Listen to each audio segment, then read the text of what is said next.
almost like I have turned from being bothered by the preparation of the player or the attitude of the player to a genuine concern that mentally he may never be able to hit a baseball ever again. I told you I brought up Dontrell Willis and Chuck Knobloch. I know you brought up Chuck Knobloch, who famously, when playing for the Yankees, became unable to throw the baseball from second base to first base. Right, and he was a Gold Glover there at one time. Yes, and so it is historically bad when you look at his inability to make contact with the baseball through 5 games of the Major League Baseball season. And people were laughing about the caller yesterday who said they need to get the best psychologist in there and fix whatever's going on. Yeah. He's spot on. Like, it is all a mental game when it comes to where we see Rafael Devers right now. Like, his brain is not computing with his limbs. With his legs, with his arms, nothing is computing. Yeah. And it's sad. It's sad. Like, there are so many people who are, coming at him pretty hard. Mm-hmm. Well, he does not want to look this way. Yeah. I mean, I don't know. I don't know how you fix it. Like, I don't know if you sit him for a reasonable period of time. No, you can't sit him. Does he like Worcester? I mean, beautiful area, Curtis. Fuller Park is nice. The Worcester area. I love it. The Worcester Hills. I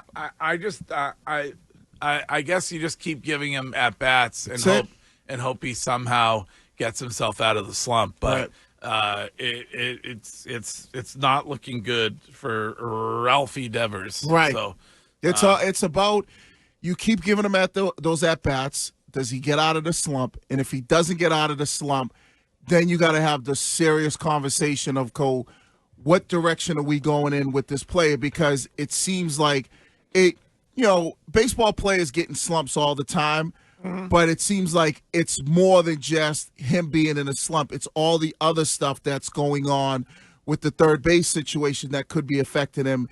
And is it better for him to change of scenery and you as an organization to move on from this guy? Yeah, a listener DM'd me yesterday and said they ought to just give in and let him play third base and see if he can then hit the baseball, which I don't believe they're going to do that. No, so unlikely. I maybe Dr. Diana could give him a check. Maybe she could. I at this point, whatever it takes. Maybe maybe they need to get Mike Greenwell back here and sacrifice some kind of foul or something. What was his nickname, Greg?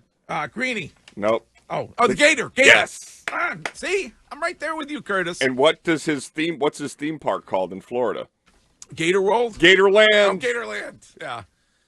Kid Rock was at the White House. Maybe Gator will be there next. Yeah, who knows? I mean, I think that there was some kind of ritualistic, if I remember correctly, sacrifice of a chicken or something. Yeah, I believe that was Major League. But it was also Mike Greenwell. So I mean, there are slump busters, and certainly there have been some legendary ones. So maybe that's what it is, or maybe I don't know. Maybe we need to get as a show. We need to get Rafael Devers some kind of a puppy, or somebody in Twitch suggested maybe some kind of a service dog or something like that. Yeah. Something that could be with him when the fellas are out there playing defense and he is alone on the bench, Curtis. Somebody to keep him company. Are you saying Veritek didn't do the job in consoling him properly? No, maybe an imaginary friend of some. Maybe Scheim could lend him an imaginary friend. Right. Could be a good job for Pudge's pal. Yeah. Oh, and today would have been Pudge's 13th birthday. Love you, buddy. Oh, happy birthday, Pudge in heaven. Did we get an adoption from Friday yet? I have to check. I will see into that right now. Look into that right now. All right. Well, there is some good news from the Boston Red Sox, and that is a deal with Garrett Crochet. Yeah, they spot for that. Mm-hmm. And it is a lengthy deal and a very reasonably, when it comes to the Red Sox and to the player, I think very reasonable amount of money for both. Yeah. In this deal, so it works out to about AAV wise about $28 million a year, something like that, for Garrett Crochet. $170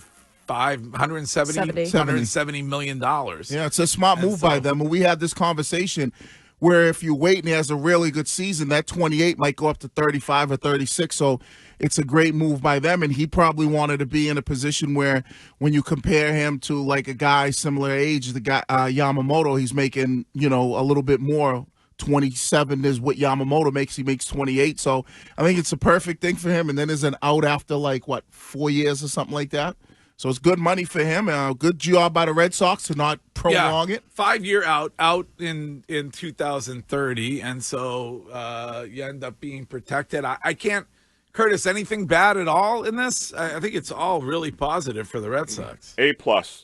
There's nothing you could say negative about it. This is a great deal, and for both sides. Now Crochet generationally has set his family up, and no matter what, it's guaranteed, unlike obviously in football. And now, even if he plays the deal out, he's 32, and if he is what we think he is, he could get another $200 to $300 million. Right. So win-win on both sides. Great suggestion on the Subaru of New England text line, where you can reach us at any point over the next 4 hours. And the texter is suggesting that Courtney and her mom take Rafael Devers to Friendlies. We would love to. For a Friendlies moment. And maybe sweet green. Might cost you a little more than normal, but I don't think it has anything to do with his weight. I'm guessing probably wants a fribble and some kind of a melt. He needs something bad. Fribble sounds so good right now. Cheeseburger melt or tuna melt or maybe both. You got to get him something. He needs something bad. He does. He needs help, Raffy Devers, and it's on us to try to find a way to help him on this very show this morning.